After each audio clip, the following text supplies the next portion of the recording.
So, was the writing on the wall for Clive Burr of Iron Maiden long before it happened? So, I was listening to The Klansman the other day. Not the version you're hearing now, but the version by Blaze.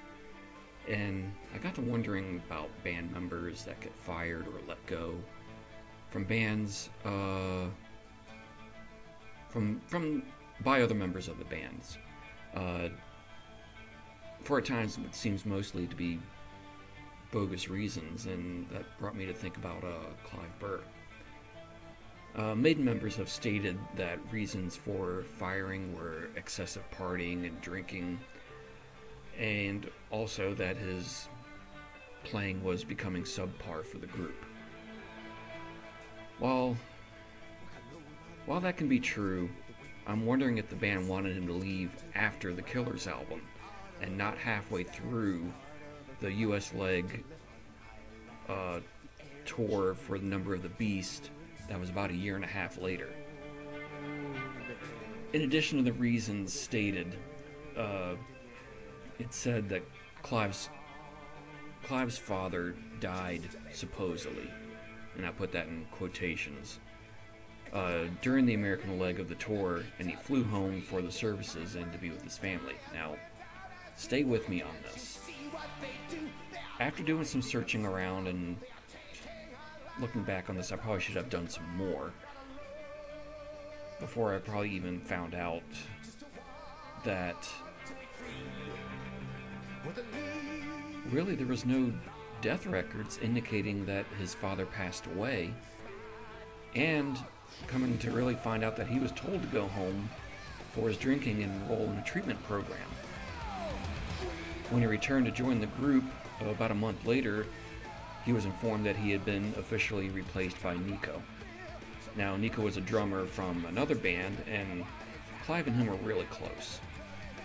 Nico would also travel with Maiden and would dress up as Eddie and go on stage during some legs of tours, present and past during that time. We're talking about the early 80s here.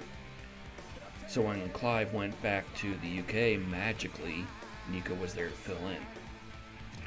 But I'm wondering if the plan to replace Clive with Nico was in the works a whole lot earlier than it happened.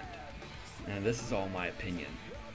But after the Killers tour, which is their first biggest tour to date at that time, they only took a couple of weeks off and then went right back into the studio and started recording Number of the Beast.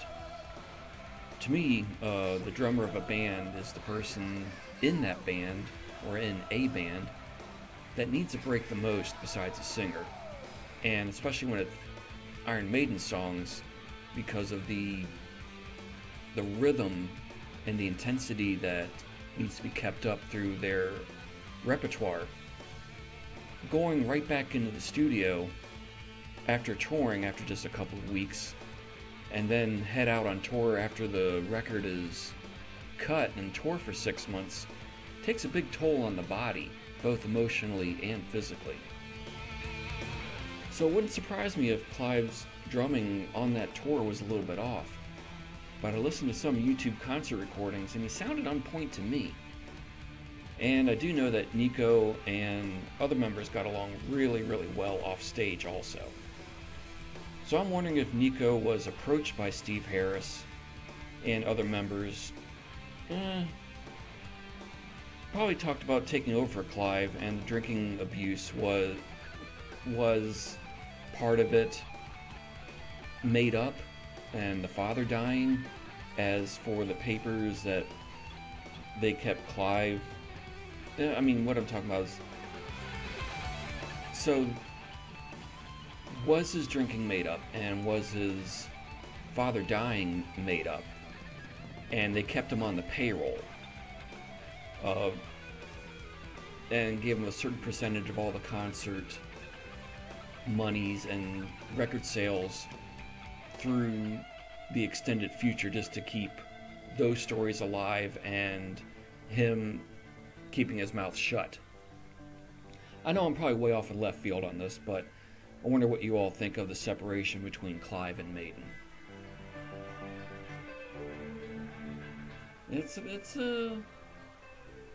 There's probably a lot more stuff out there. I'd be interested in you guys' opinions. Later. Your turn. No, no, I can't let them take anymore. No, we can't let them take anymore. With the land of